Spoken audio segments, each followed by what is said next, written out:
I think definitely you should join if you're a social enterprise. Join us. We are a fantastic bunch of social entrepreneurs. I'll be looking to join an organisation like QSEC that could really advocate on my behalf. And it's really nice to meet other people that feel and live and breathe their work as well. You're not alone. So at the moment there's the Gold Coast network, we've got the Sunshine Coast network, Toowoomba, Logan, there's a Brisbane network, and then of course all the regional centres. When I do get a chance to stop and take a breath and look back on what we've achieved, there is definitely a sense of pride. I want to make a bit of a difference to somebody's life. Didn't ever expect to make a difference to my own life.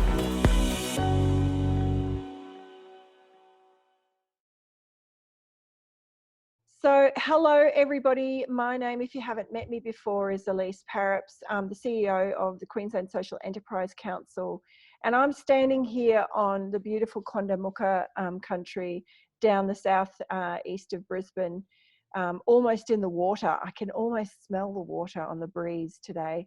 The Quandamooka people here down in southeast Queensland have had uninterrupted connection to country for as long as time can remember.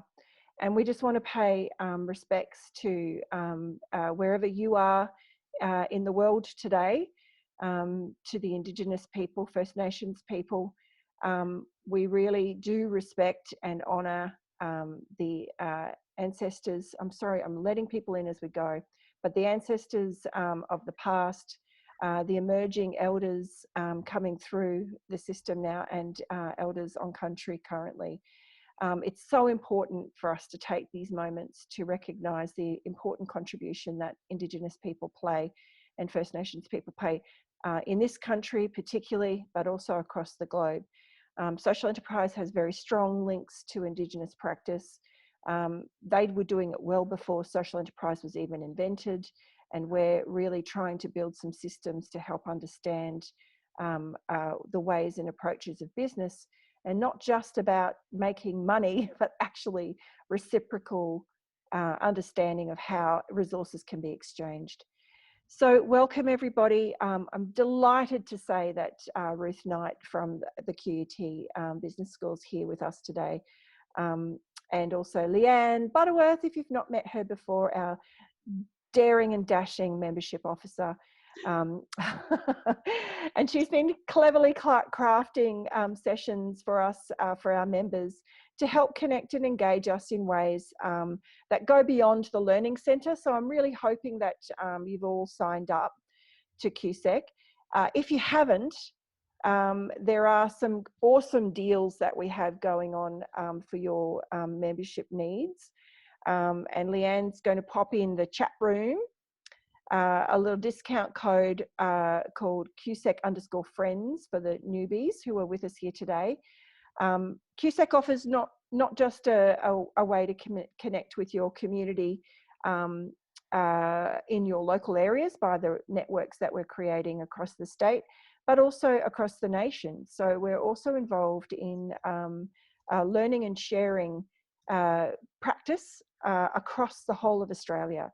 And there's something really exciting that I'd love to share with you today, but I'm afraid we're running out of time a little bit, but I will be sharing it on our membership newsletter, which will be coming out really shortly. So make sure you signed up. We're going to share the video. It's around the national strategy. So the UNIS Centre has been helping to craft what does social enterprise look like across the whole of the nation. And Mikey from Digital Storytellers has crafted a great little video that really helps to explain how we can all get involved and really help to celebrate social enterprises across this nation. So thank you everybody for joining us here today. I will be letting more and more people in as we go, but I'd really love to throw over to Ruth Knight. Ruth, is there going to be some question and answers time at the end of this as well? Oh, totally. This is your session, folks. I'm going to go with the flow. I've got a little bit of a plan, but I am totally in your hands. So we can do wherever you want to go. You can ask questions as we go. Ali's got a notebook ready. Excellent. Good job. Good job. So Ruth, we're really deep diving today into the theory of change. That's the first point. First step. First step of impact measurement is to really get that theory of change embedded into our organisations. So I'm going to ask you to take it away. Yay! All right. Well, thank you so much for having me. I love talking, which is probably why Leanne thought, yeah, let's ask Ruth along. She'll have something to share and talk about. I am a lecturer at the Australian Centre for Philanthropy and Non-Profit Sector Studies. I'm so excited. I'm going to get in my words out, so I'll slow down. All right. So I lecture at the Centre of Philanthropy and Non-Profit Studies at QUT, but I have a long history of working in the sector, which is why I'm so happy to chat to people in the sector who are doing amazing and wonderful things, which is, just so honoured to be with you today and have a conversation with you. And Leanne asked if I would come along and talk about theories of change, which is a very wonderful topic. I love it so much. And just come and chat for a few minutes about what theories of change are and how you can use them. So I do have a bit of a plan today, but I'm also really open to what you would like to learn and talk about and any questions that you have. So thank you very much, Elise, for doing that acknowledgement of country. I'm in the Yugambeh country today, and I am honoured to pay my respect also to the traditional owners of the lands that we're meeting today, and recognise that these lands have always been places of learning, research, and talking and learning from each other. So what are we going to do today then? Well, I thought that maybe we could just talk about what is a theory of change. Let's just make sure that we all understand what we're talking about. So what? Why should we be doing theories of change? Why is it important to our social enterprises and our organisations? And then, so what now? Once we've done a theory of change, what does that mean? Why are we using this tool or this framework to help us grow and develop our organisations? So that's briefly my plan, but as I said, I've got the chat open. Leanne and Elise are going to help me if I miss any questions, or you can just simply unmute. That's okay as well, and just ask any questions as we go along. So first thing I want to ask you though is, what goals are you working on? There are a lot of things that we're all working on, and I just wanted to find out from you, so you can put it in the chat. Are you working on a particular SDG goal? Are you working on something very specifically? What are you trying to change? What are you working on? Let's hear from you, because there is a lot of things to do. We have a lot of issues that our community is facing, our community, and we have a lot of things that we want to impact, a lot of people that we want to create change for. So let me just hear from you. What are you working on? I'll dive in.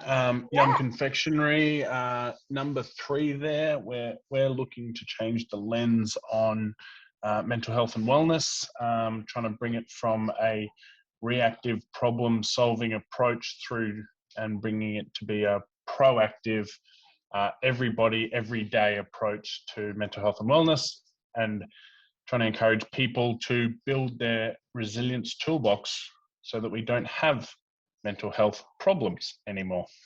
Awesome. That's fantastic, Andy. And I've spent over 20 years working with young people in the community, and so mental health and resilience and homelessness are big issues important to me as well. So that's fantastic. Thank you. In the chat, we've got people working on partnerships and sustainable communities, suicide rates, circular economy, ethical supply chains. That's awesome. Really like that as well. Food security. Somebody working on all of them. Woo! We've got a really big to-do list, haven't we? And I think as a sector, we do get very passionate about what we believe the change is that's needed in our organisations and in our communities. because we may be affected by them ourselves. We might be the person that we're trying to create change for, or we're working with people who we want to encourage change to occur. And so for me, I started really looking at this topic about how does change occur really back when I first finished school. I actually got thrown out of, well, I didn't even get accepted to uni. I didn't even get thrown out because I didn't even get accepted. I failed school miserably. In fact, Andy, I was also a young person with mental health issues. And so my schooling life was not a happy one. And I didn't have much resilience myself. And so what happened was that I went off to India for a bit of a trip after not knowing what I was going to do with my life and not knowing, where my life was heading. And when I went out to India, I was exposed to the world of community development in a developing country, and it was just a life-changing scenario for me. And so what happened is I went back to England and I trained as a clinical nurse, and I started to learn about the medicine of, health. And I really started to learn how when people are sick, we look for treatment. We look for interventions when people are sick. Now, there's nothing wrong with the medical kind of world most of the time, but I was also starting to work in the mental health space and working with young people who were also suffering from poverty, or they were involved in mental health issues and homelessness in particular. And I started to realize that there was a whole lot of other things that we could be doing, not just giving people medicines or interventions. There were a whole lot of other things that we could do to create change for people and communities. And this is where my journey started, I suppose, in starting to try and understand why change occurs. Who does change occur for? How does that occur? When? Why? In what kind of, a little change or a big change? There was all these questions as I was starting to, work with people and work in communities and think about both local and global goals in terms of what I felt was important. And so I'm just giving you that kind of background because this is where I started to try and understand myself. What is the theory? What is this theory of change that we are, I think, struggling with a lot of the time? Like, why can't we reduce homelessness? Why can't we reduce mental health better? Why can't we do all these wonderful things that you're working on more effectively and efficiently? And why can't we get the funding to help us do more of that? So all of these questions really started to boil away in me as I started to work in the sector. And one of the things that I really started to understand was that we need people to understand what we want to achieve. And they could be, from your board members down to your staff, your volunteers, but in social enterprise, it's very much about your customers and your investors and all the people that you want to be advocates for you or want to join, want to collaborate with you. And, but we need to understand, what do they need from us? What do they need to understand in terms of what we're trying to do and achieve? So I thought perhaps you could just chat in the chat box here. Could you say, who do you need? Who do you want to communicate with? Who do you want to really share your passion with, share your to-do list with? Who are the people that you want to communicate with about your activities or your social enterprise? Just pop them in the chat for me because I'd love to know. Who are you working with? Who do you want to? Corporate, government, absolutely. Yep. You want to communicate with those people so that they understand why you're working on these really important goals.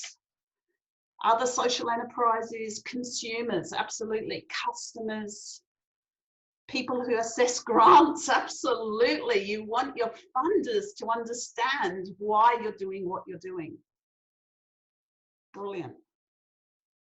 So procurers, so other businesses who might want to actually collaborate with you and purchase your services or your whatever you're doing. Yeah, so all of these people, and hopefully you include staff and volunteers and people who connect with you in networks. All of these people are, you know, in the crowd, as you might, you know, just imagine for a moment. All of these people are in the crowd, but they have information needs. They want to know, well, what is it that you're doing? What are you working on? Why do you think that what you're doing is going to create some change? And that's why we do theories of change, because we need a way to communicate to these people, and simply and clearly and effectively. We need a way to really get them on board very quickly. I'm sure you've all heard of an elevator pitch, and that's the kind of same thing. We want to describe to people very, very quickly what it is that we do and why. What is the change? What is the theory behind our activities? So why are theories of change important then? Well, it's because we don't have a very good track record in the non-profit sector and the social enterprise sector. We don't have a very good track record in actually communicating what we're talking about. We have a lot of unproven strategies about what we're doing. We find it very hard to demonstrate those outcomes and the results of our work. There are so many assumptions that we make about what we're doing and the change that it's creating. We really don't share our learnings a lot. We don't have a really great way of explaining what we've learned, both success and also failure, all right, in terms of what doesn't work or what could be done better, okay? We don't share that a lot. We also just are not very good at really effectively communicating with our supporters and our funders. And that's why some of us don't get the funding or the grants that we really need and want. And also, I believe that in the past, but we're getting better, is we often don't take a real systems view or systems thinking perspective on the problem that we're trying to address, but also the strategy that we're trying to use to create some change. So all of these issues are why it's really important to have good frameworks and good communication tools to help explain a lot better about what we're doing and why we're doing. Can I have a thumbs up from anybody? Are you with me here? Okay, does this make sense where we're going with this? Yeah, that we're trying to find a way of doing this better. And I think that one way that we can do, and it's not a foolproof and you know, it doesn't solve everything, but theories of change are a really good place to start. It's a really good framework.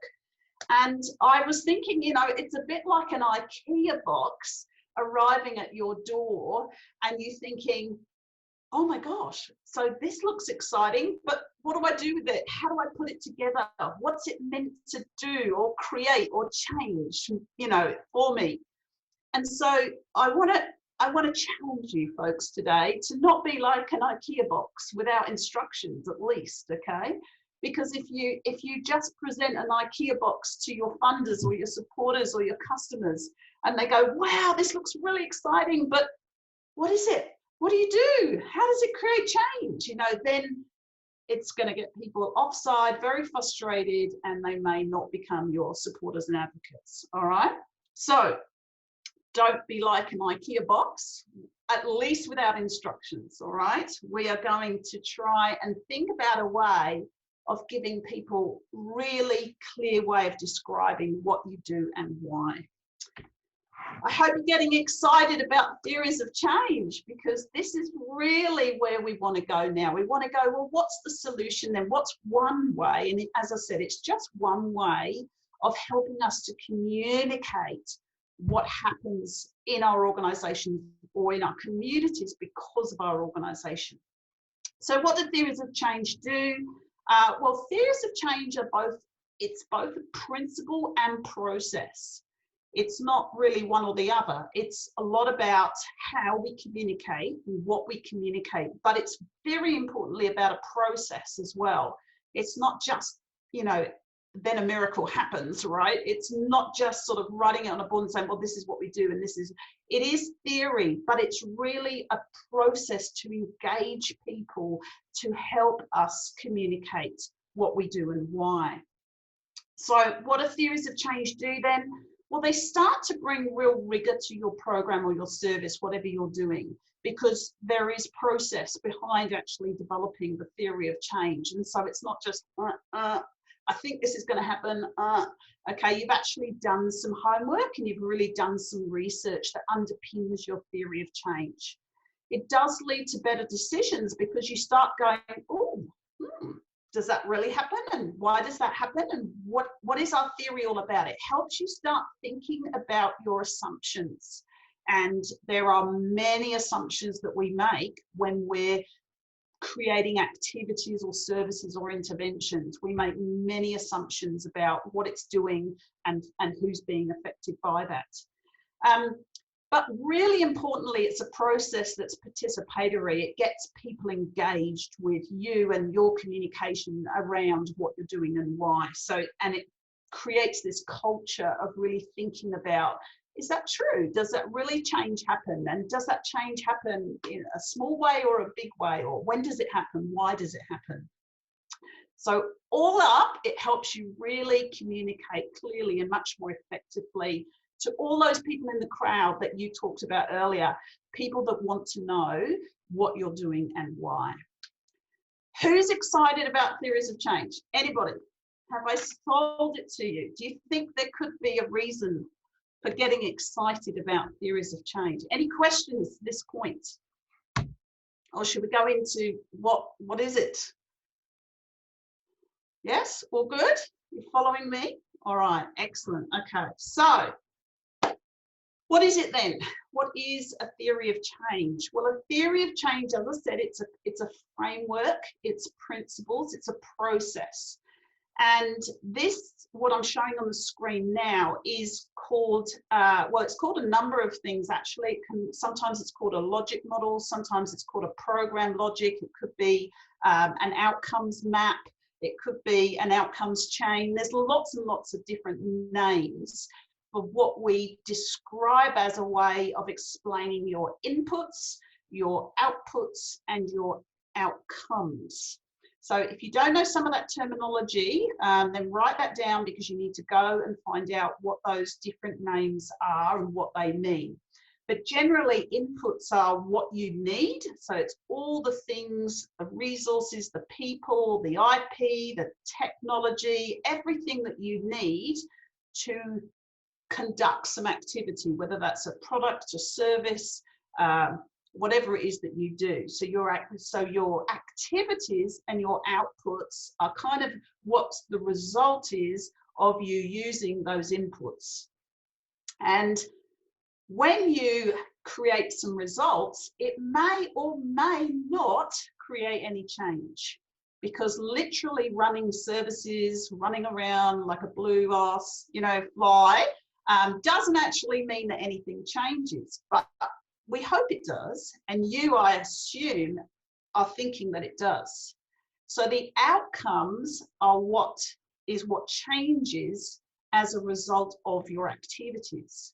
And that's the hard thing that many people forget to just stop and think about and reflect and use this as a process to help us think about, well, what does change as a result of our activities?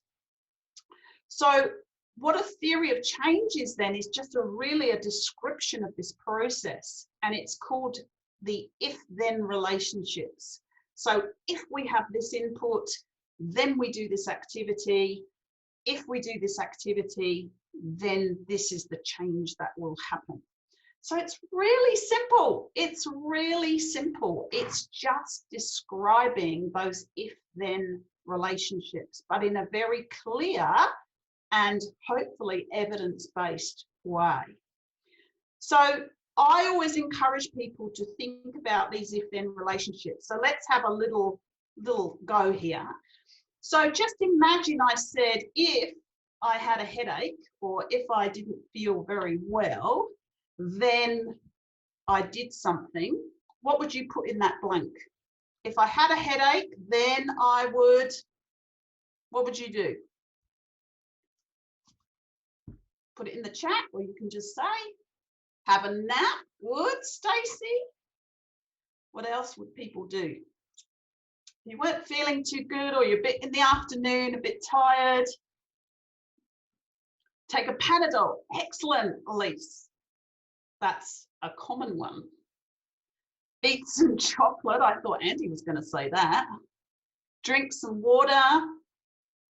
Work on your breathing. Do pressure points. Awesome. Switch off screens. I'm loving it. And the reason I'm loving this is that you're coming up with different ideas about what that intervention should be. Because all of you are coming from your own experience, your own profession, and what you've been taught, or what you know, your qualifications, you know, or just what you've heard and what you've read. All of those things are what influences, I suppose, our theory. And it may or may not be right for you or anyone else. But what we do is we say, so if I have a headache, or if I'm feeling tired in the afternoon, and then I take some Panadol, if I take some Panadol, then I will have better health and I will feel happy again. All right. That's literally what a theory of change is. It's just describing that theory. But as you quite rightly all just showed in the chat there, that there are different assumptions about what that theory should be. We can't presume that that is going to happen for all people at all times, in every occasion, in every geographical area, for every cultural group, etc., every age group, etc., etc. We have to really start to actually, what I call, interrogate our assumptions about this theory. So, is that making sense to everybody? Yeah? Any questions at this point before I show you a little example? Is this good, folks? Is this helpful? Just tell me I'm on the right track here. Okay.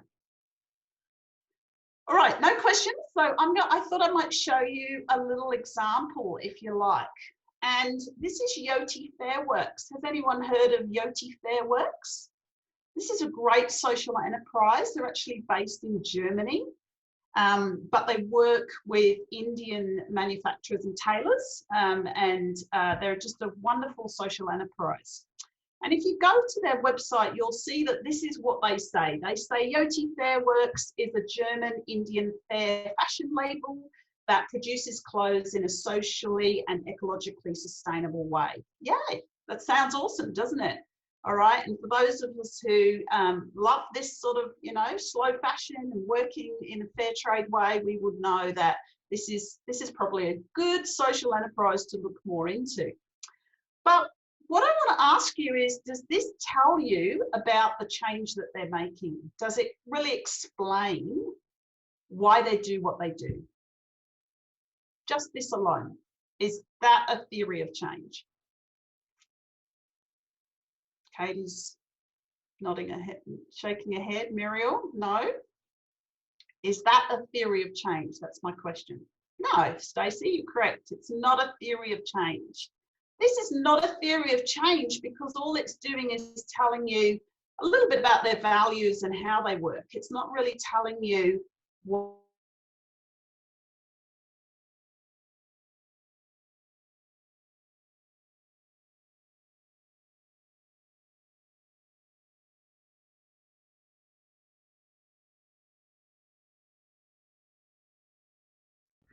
Have we lost Ruth?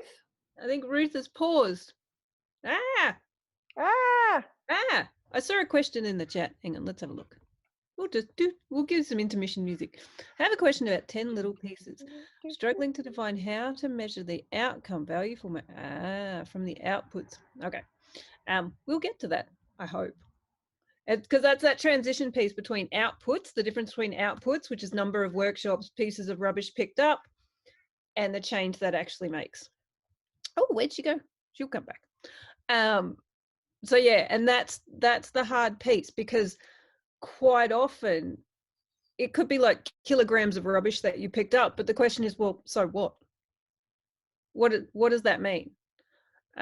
It could be number of workshops that you'd run. And a lot of people then, that's as far as they go. So you've got to look at a way to then measure, and it could be through surveys, it could be through, they look at the ABC, the attitudes, behavior and conditions. So that's 3 of the things that generally people will change. So did you change the attitudes of people? Did you change their behavior, or did you change the conditions in which they operate? And that's more of that impact measurement piece. But the more you can get this stuff right, then if you're not quite getting the impact that you want, then you work back down the line and you go, okay, well, we need to change our activities, or we need to change how many of them we're doing, or what we're doing, or we might change Panadol to chocolate. We might change something totally because we're not getting a change in the ABC at the end. And that could be through surveys, it could be through data. You've also got to look at what it is you are and are not responsible for, because there's lots of people playing in the same space. So people could be having Panadol, eating chocolate and drinking water. So you can't then go, hey, it was the Panadol that did it. Does that make sense? So that's where the theory of change comes in and really helps you then go, okay, we can only measure what we're saying we're responsible for. And this is what we think is going to happen.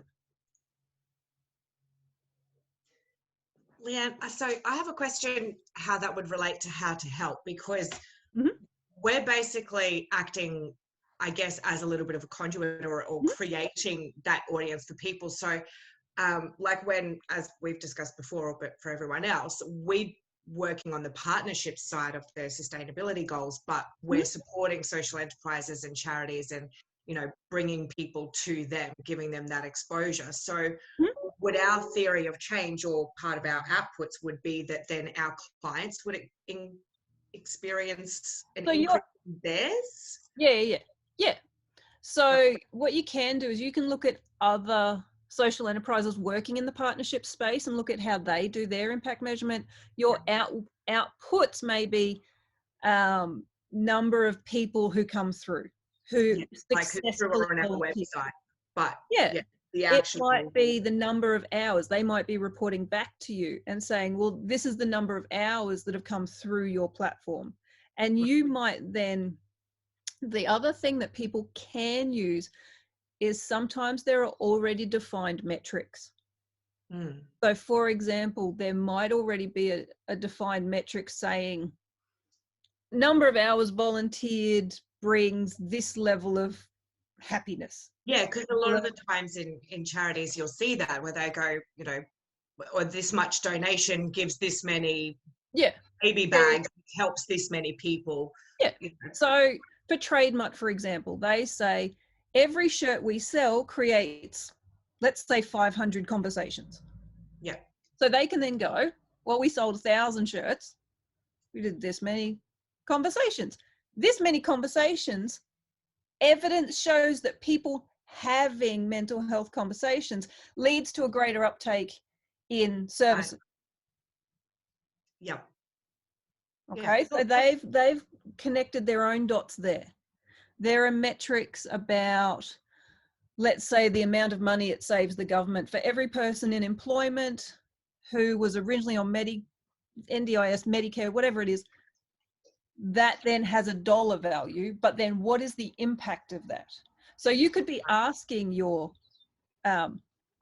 corporate customers, or whoever it is that's getting the volunteers, your organizations, what does that mean to you? For every volunteer that you get, what is the impact? Right. Okay. Yeah. I read the Vanguard Laundry, originally CEO Luke Terry. They had their, I think it was 2017 or 2018 annual report done by Swinburne and Joe Barakat and the Swinburne team down there. Now, they were really good in identifying not only social outcomes, but then financial outcomes that exist from social impact. they worked. I'll have a look into them and see what other ones they've kind of curated on, because they did some really great stuff. Yeah. But in terms of that full process. So the thing about the theory of change is you guys have really easily now, because this thing is a diagram, okay, it is a diagram. And yes, inputs, activities, outputs, outcomes is a really, it's one way to do it. Oh, Ruth's back. But the conversation we've just had. How awful. That's all right. I'm here. But Ruth, the conversation we just had was conversion. Can I even hear you? Hang on. Hello, I'm here. What have you been doing? So we were just saying, and the question that came through a couple of times was, because this is now visual, and we can say inputs, activities, outputs, outcomes, it's really clear then that the question becomes, well, hang on, how do I measure or know that my outputs are turning into outcomes? And so we've clearly gone, okay, well, we need to bridge that gap. But without the theory of change being visual, you don't know that that's the gap that you have to bridge. You don't know that there's a step after number of workshops that we run. Awesome. So that's the piece of the puzzle we're talking about. And so we're talking about some metrics. So it could be for every hour of volunteering, you get this many, yes, whatever it is. And I'm so glad you continued talking about that then, because my computer has never done that in the middle of talking. But you're absolutely right. The reason why we have to have the theory of change is because it gives us the foundation to understand what we should even be measuring. If we haven't done the process of actually thinking through what the outcomes are that are being created through your organization, where do we could be just shooting in the dark. We could be wasting our time measuring things that really our audience don't care about, or we can't measure, or it's too complex, etc., etc. So the reason for doing the theory of change process is that so we can become a lot more comfortable with saying, these are the important outcomes that we want to talk about, but we also want to create evidence for, have evidence for. Is that what you were saying? Yeah. And Katie's just asked the question, how many impacts do you need to be able to quantify? That's different for everybody. Absolutely. Absolutely. That doesn't matter. In fact, I would say start with one. And go back to the SDGs. Oh, yeah, but the SDGs is also huge. I mean, I really just think in terms of an outcome, think about one thing that you could actually ask people as a result of coming to my organization, or being an employee, or being a customer, or being a client, whatever it is. Tell me one thing that has changed for you, or ask them a question. Has your mental health improved? Or have you now been able to do this? Just start with one. That's better than trying to get overwhelmed with too many and then not capturing or reporting on anything. Build it up from one. That's the thing that I find as well when a lot of organizations join, is they tick every SDG. Yeah, no. So it's nice and it looks nice and more power to you, but it makes it very, very hard to communicate what it is that you're trying to achieve, because people get overwhelmed and go, I've no idea what you're doing. Yeah, yeah. What other questions are there? Would you like me to try and see if I can bring up my PowerPoint again and try and finish off that example for you? What are the other questions that you've got, folks, at this point?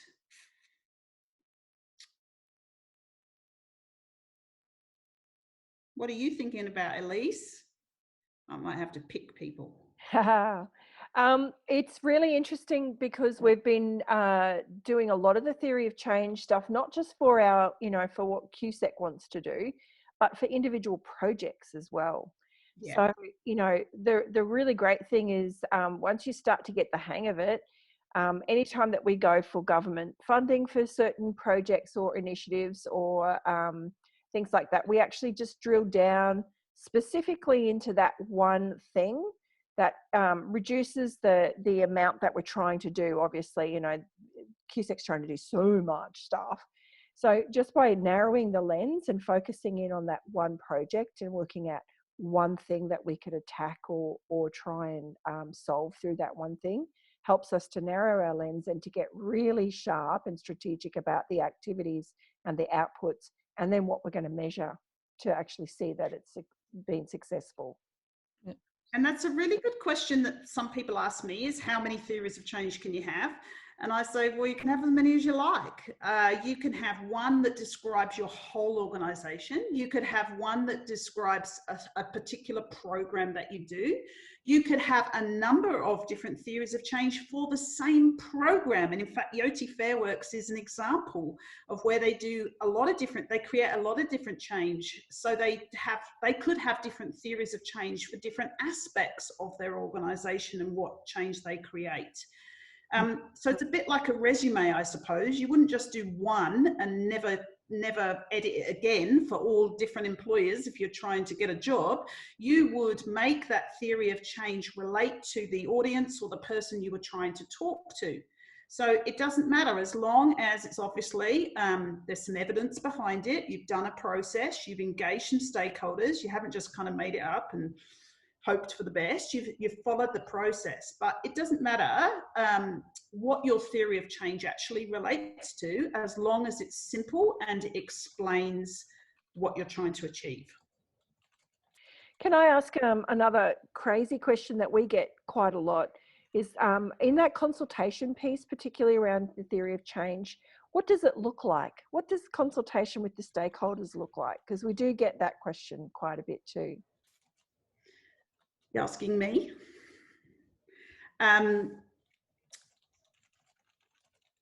Consultation means talking to people. So there are different ways of talking to people, obviously. And in fact, I'm thinking about a theory of change that I developed with an organisation that had about 15,000 volunteers.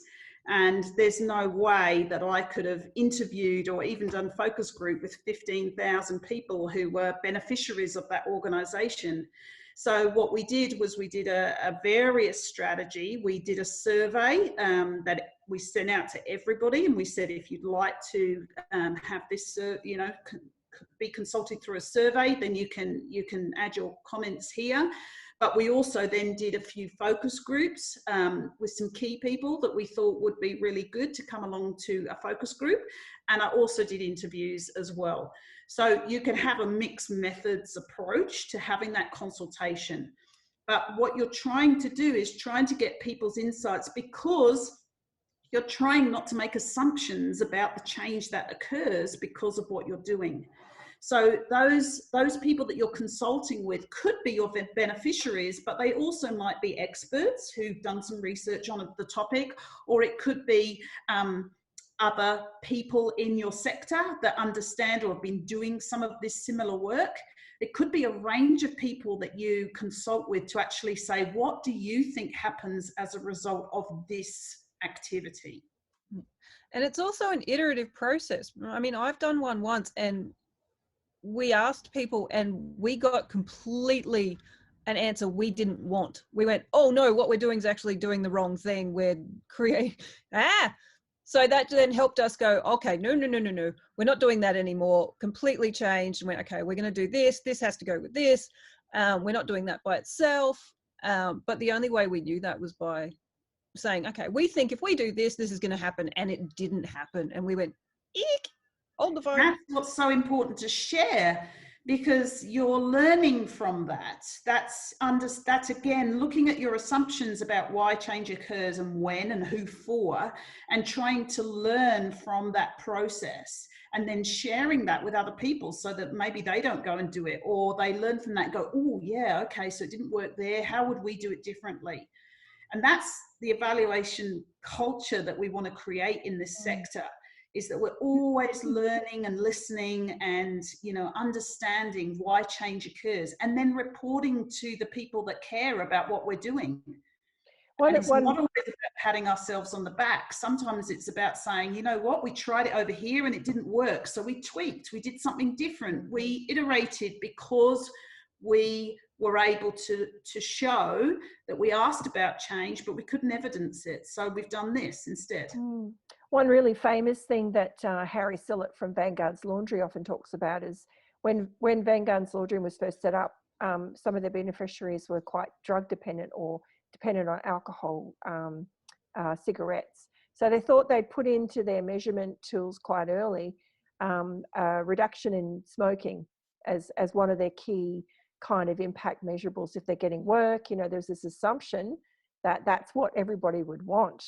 It's going to be great health outcomes, right? You'd sort of think this is a no-brainer.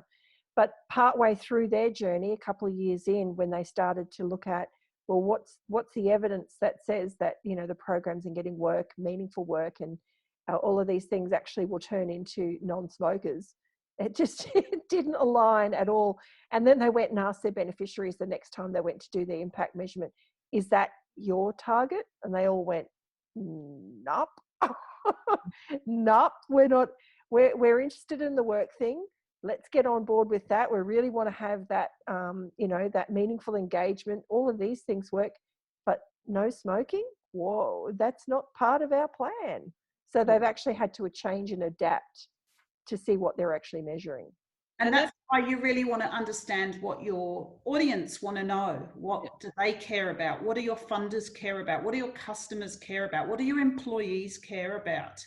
You've got to be able to talk about the change that they are interested in, and that will help them understand what you're doing. And is Andy still online? Okay, so I'm just going to use you, Andy, because again, it's a very simple way of saying, what the heck has chocolate got to do with mental health, right? That's not logical in someone's mind when you say, well, we sell chocolate and it improves mental health. That somebody will not understand that logic. You have to have a theory of change to help them understand the logic. And if you say, we, you know, have a fashion industry to create sustainable environments, you know, people will go, what? That's what? That's you. The theory of change is to help people understand the logic behind your work. And that's why it's often called a program logic or a theory, a logic model. You know, I often call it logic models, because then you can sort of say, it's got to be, we're trying to make our theory logical. And then we're trying to prove it through our evaluations and the evidence that we collect about that. Rachel.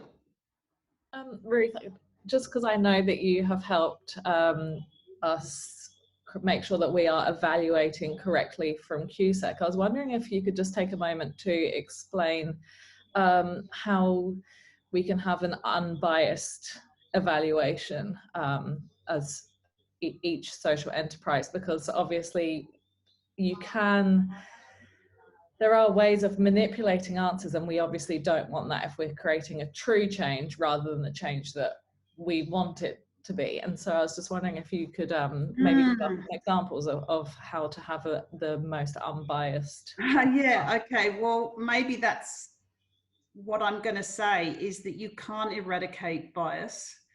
And in fact, all of this involves subjectivity. What you're trying to do is minimize that to a place where you can stand up and say, we believe this is to be true. And it's true because people have told us that. We haven't just made it up, or we just haven't, you know, just tried to believe it. We've actually gone and asked people and they've told us this. And it doesn't have to be any more complicated than that. It really doesn't. It's really about having the integrity behind your research. And we'll call it research because it is. Evaluation is a form of research where you're actually just asking people, so what happened as a result of coming to this service or, you know, doing this activity? And so I would say, be very careful with how you ask that question. Don't say, do you feel happy now? Like perhaps like, do you feel happier now? Because I'll give you, you know, another something, or, you know, so you've got to be very careful that you're not influencing answers, which is why asking a survey is actually not as simple as all that. You've got to be very, very careful that even in the way that you ask your questions, it's not implying that you want them to say good things about you, or, you know, so there is a skill to writing good questions, evaluation questions, and you need to think about that. But then you need to test that and say, well, if we're getting 100%, everybody's telling us we're wonderful and everything like that, just sit back and go, well, hang on a minute. What are we not asking then? Because we can't be perfect. We're probably not perfect. So what are we not asking that says, well, actually, what is it, a little bit of a change, or is it a big change? Or when does that change occur? So start thinking about how you ask questions and when you ask questions. And I think also that use of evidence piece is getting in. I mean, not everybody has university libraries and stuff, but getting into Google Scholar and going, who else has done something like this? Who else thinks that doing this is a good idea, and who's shown that doing this is a good idea? And it's those connector pieces and even doing the 5 whys of going, well, I think that if I put motivational quotes on chocolates, that's a good idea. You go, why? Well, because people will do this. Why? Well, because research shows that if they read it 19 times, they're going to do it. Why? Well, this is what. So it's just that getting rid of those assumptions and getting into, even Google Scholar, but something that supports why you think that leads to that. And always use a survey that's already been developed and tested if you can. And validated. So if you're trying to measure something that is very obscure or has got nothing, even the beneficiary who you're asking will go, why are you asking me that? Scrap that. Scrap it. All right. Do something that makes sense to people. And if you can use a survey that's already been developed, absolutely do that. You can actually Google validated surveys. Yeah, and there's actually lots of sites that actually put up validated surveys. You can ask people who've got access to a library maybe, but there are definitely places out there that give you access to surveys, but it has to be meaningful to you. Obviously, you're not just using a survey for the sake of it. You've got to make sure it's right. And sometimes there won't be the perfect survey. So again, I've cut it right back. Ask 3 questions. If that's all you've got time for and that's all you need right now, just ask 3 good questions about the impact that this course or service or employment has had on that person. I'm tempted to try and show my screen, but I'm all nervous now because I'm obviously on my laptop and I'm charging, and I'm like, do you want me to try and share my screen? Yeah, go for it. In the interim, I want to also ask the question, we sound like we're starting to move into impact measurement as well. Obviously, when you're writing the theory of change, you want to be able to, at that end of the theory of change, understand how you're going to measure it. So how important is it in that outcomes piece that you're actually thinking through what bits am I going to start benchmarking and how am I going to measure the success over what period of time? Can you talk us through that a little bit? Oh, that's really going into evaluation. That's a whole nother lunch and learn, I think, Lise. And it definitely is the second part of this topic, which is why are we doing theories of change? But let me just scoot back because I really just want to make sure then, and I'm so sorry, I'm keeping aware of the time. But I would love to just land this with a way of actually helping you to think about how you would write your own theory of change. So if you don't mind, I will just show you this. So this is where I started to take in Yoti Fair Works. And really what we need to start thinking about our own organisation is then, so what do we do and why? That's a good old why question. Thanks, Leanne. And then is anyone better off? So thinking about who do we want to understand change occurs for? And why, okay? Who is the audience that would be interested in understanding that? or learning about that? What would encourage them to support us? So you can see here, I've just started to think about, you know, is anyone better off because of their the fair trade and saving livelihoods, organic farming, textile production, less toxic waste, and then change in the textile industry? So these are just some of the benefits of what Yoti Fair Works are doing. So then we actually have to think, who does it create benefit for? So who are we going to talk about in our theory of change when we're actually communicating what happens because of what we're doing? So just off the top of your head, who do you think Yoti Fair Works is creating change for? And I can't even see your chat at the moment, so you're going to have to say it.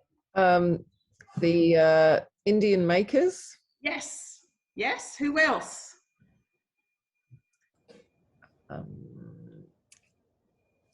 Well, the fabric producers and all the way back to the farmers, if it's actually awesome. That's right. That's right. That's right. So you're right. We've got farmers. We've got the actual textile workers. We've got communities, and the group, because outcomes can happen on an individual or a group level, remember, and also an organisational or a community level. But we've also got the organisations as well that this is creating impact for, and even wider, their families. So once these women have, you know, a fair wage and consistent income, then it's really creating much more wider change. But also what's happening, it's creating change for the consumer as well. So we've got now people who are interested in ethical fashion and ethical supply chains, and it's actually creating change in the mindsets of people who buy fashion and the consumer. So you can see then that once we've started to think about who are all the people that benefit, who are we going to talk about in our theory of change? So this is a really quick one. And if you want to take a quick screenshot of this, you can see it's a very simple technique that I use for my students to get them to think about how they would express this. So they would say if, and you would then, so who are you talking about? Who is going to be, you're talking about experience this change. Who are, so why is it that you are doing this for them or working with them? Have access to, so what is it that you're actually providing or doing? And then what are they more likely to do? So we can't make assumptions that it will happen, but what are they more likely to do? So what are the benefits or the advantages of your services? And thereby, and then what is those sort of bigger scale change that occurs? So this is a really quick, simple, and it's just one way of writing the theory of change, but I thought I'd show you it for Jyoti then. So I just had a go at this, and I thought, well, if I was writing the theory of change, I'd write it something like, if women living in rural India who are living in poverty and have no employment prospects have access to a fair wage, training and consistent income, then they are more likely to improve their physical, mental and economic health and well-being, and thereby reduce issues associated with poverty, such as social exclusion, child trafficking and mortality, poor literacy, and poor living conditions. Now, can you give me a thumbs up if that makes sense? Is that logical to you? Yeah? So when you write this out, if you've really thought about who you're trying to talk about in terms of your beneficiary and what you're trying to do, and then what are the outcomes, it should sound pretty logical to you, and you should be able to go, right, okay, understand. Now, of course, this is not everything, and there could be lots of other things happening as well. And we still haven't drilled into this, like what it is that they're doing particularly. But in terms of a conceptual theory of change, this begins to communicate clearly who you're trying to, who's trying to have a benefit from your services. The really important thing is that it is also about sharing these underlying assumptions, and that is when you start to go, well, how do we validate this now? Okay, once you've created this initial theory of change, it's about, well, who do we need to ask and actually collect, as Elise was saying, where do we need to now use this to start collecting the evidence to prove that it is actually true, because it might be true in certain circumstances, or it might be true for certain types of people, or in certain types of regions, or in certain types of cultures. Until we kind of start to do some collecting of that evidence, we won't know, perhaps. Anyway, I know that time is nearly up, so I was going to go through a couple of other examples with you and different ways that you can write theories of change, but there are loads of examples out there. But I suppose I want to just then finish with, you know, critical questions about theories of change. So identifying who it is that's being influenced by your organisation, what are those benefits, what are those outcomes that are being achieved, and, you know, under what circumstances, asking that why, and really trying to make it logical by, you know, looking at your assumptions that you're making. So this is really, there's a great article about that by Matthew 40. So who do you create value? Yeah, I think I'll leave it at that. Is there any other questions? And that will be, we are going to share this in the QSEC forum as well. So once it's been recorded, and Ruth, with your permission, will also share the PowerPoint there as well. There is a question in the chat room very quickly about, I just saw it before, where would you access the surveys? Should you put hard targets? Hard targets, yep. Hard targets are really for your program logic. That's really your evaluation sort of plan. A theory of change doesn't have to be too in-depth, and in fact I wouldn't make it too in-depth. It's a very conceptual model of change. So a theory of change is not meant to be it's too specific. It's meant to be logical, it's meant to be clear, and it has to be thought through and hopefully as evidence-based as you can. But you wouldn't get into real targets until you do your program logic or your evaluation plan. Yeah. So if you do want to learn more about theory of change, get into the online learning centre, which is free with your membership. Ruth has some excellent courses that she's going to tell you about, but thank you so much, Ruth. Oh, I hope that was helpful. So you've all got a format for writing a theory of change now, but there is a process. And so I've got a couple of ways that you can learn that process with lots of resources. I've got some templates. There's actually at least 3 different ways of writing theories of change. A lot about the research that you should do behind this research, this theory of change. So please go into the links. I've also just put up on LinkedIn a new article about theories of change, which you can share with your team. And there's a link to a course that I do, which is just, you get the course and have a look at it in your own time, but there's so much in there. There's glossaries, there's practice guides, there's templates, there's case studies, there's examples, there's absolutely huge amount of resources in there for you. But if you want to actually come and do it with us, we're running a course at QUT starting in September. It's just 3 mornings over 3 months, and I'll run it through with you in person, how to do your own theory of change. So I'll send Leanne and Elise all the links. I've also got a couple of practice guides I'll send out to you, which if I was on my other computer, it would have worked perfectly, but I'll send that to you. And it's all obviously up there on the QSEC Learning portal anyway. So thank you so much, Ruth. That was so enlightening. I'm going to stop the recording.